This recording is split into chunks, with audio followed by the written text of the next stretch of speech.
क्या आपके टंग पर यहाँ साइड में, टंग के साइड पर वाइट पैच या कुछ वाइट लीजन है, या फिर आपको खाना खाते हुए चिली फील होता है, मिर्ची फील होता है काफ़ी ज़्यादा, और आपकी टोबैको कंजप्शन की कोई हिस्ट्री है तो, या फिर उनके माउथ ओपनिंग में कुछ दिक्कत आ रहा है, तो ये आपको बिल्कुल भी इग्नोर नहीं करना है। क्या रहता है ना कि जो ये टंग का एरिया होता है ना, काफ़ी हाई रिस्क जोन होता है, मतलब प्री मैलिग्नेंट कंडीशन के लिए, प्री कैंसरस कंडीशन के लिए और कैंसरस कंडीशन के लिए तो होता ही है।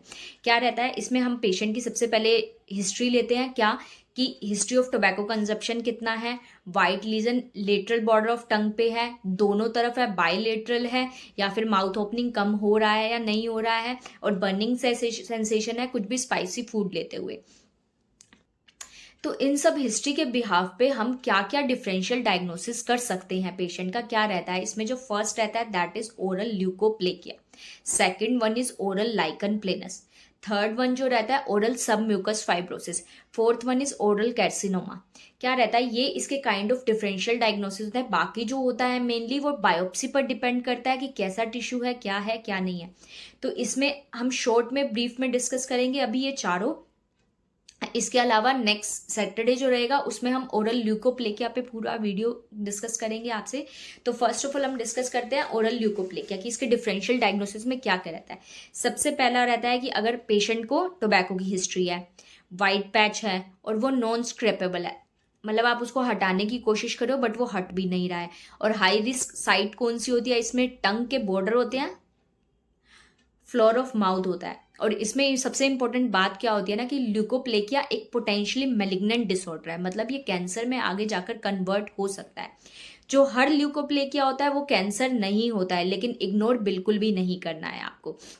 तो अगर ये आपका पैच 2 वीक से ज्यादा रहे, सरफेस इरेगुलर हो, रेड और वाइट थोड़ा मिक्स हो वहां पर लीजन में, तो आपको तुरंत ही अपने डेंटिस्ट के पास जाना है और इसका बायोप्सी कराना है। ठीक है, तो ये ओरल ल्यूकोप्लेकिया का एक ब्रीफ डिस्कशन मैंने आपको दे दिया। इसके second one is oral lichen planus. ये क्या होता है, एक ऑटो इम्यून डिसऑर्डर होता है।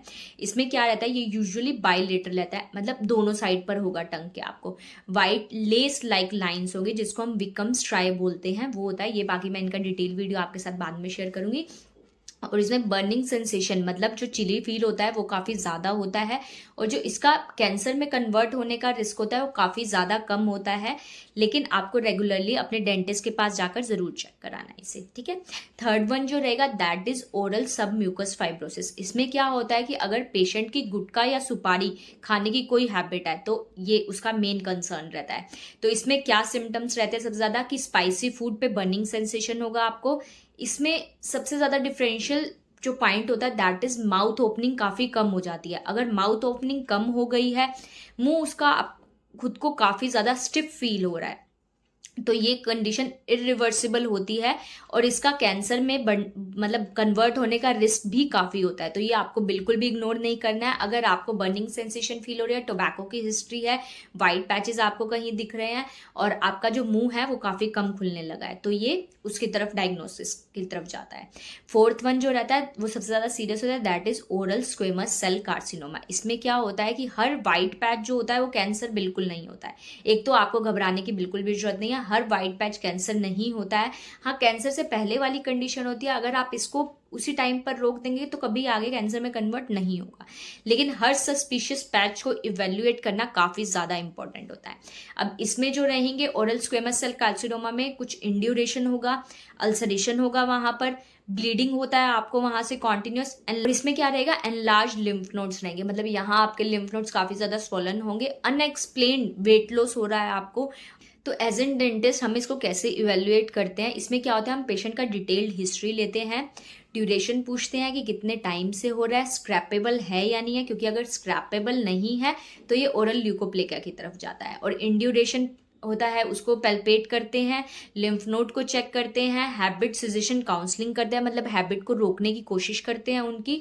और अगर लीजन सस्पिशियस लगे कि 2 वीक से ज़्यादा है तो फिर हम उसकी बायोप्सी की तरफ जाते हैं। तो क्या रहता है ना कि जितना अर्ली डिटेक्शन होगा उतना ही सर्वाइवल रेट बेटर हो जाता है, इम्प्रूव हो जाता है। तो आपको टोबैको ज़रूर क्विट करना है, सबसे इम्पॉर्टेंट स्टेप यही है।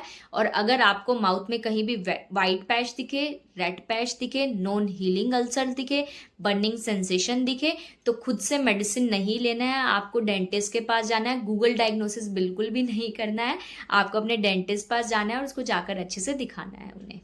तो वाइट पैच को इग्नोर करना एकदम डेंजरस हो सकता है। अर्ली स्टेज में पकड़ा हुआ लीजन जो होता है, अगर अर्ली स्टेज में ही हम इस लीजन तो अर्ली स्टेज में अगर हम इसका डायग्नोसिस कर दें तो ये कम्प्लीटली मैनेजेबल होता है। तो ऐसे इंटरेस्टिंग वीडियोस के लिए आपको स्माइल डायरीज इंडिया को लाइक करना है, शेयर करना है, सब्सक्राइब करना है अगर ये वीडियो आपको हेल्पफुल लगा हो। और इसके अलावा अगर आपको कोई भी डाउट हो तो आप मुझसे कमेंट सेक्शन में पूछ सकते हैं, मैं कोशिश करूंगी मैं आपको इसका पूरा रिप्लाई कर सकूँ। Bye bye.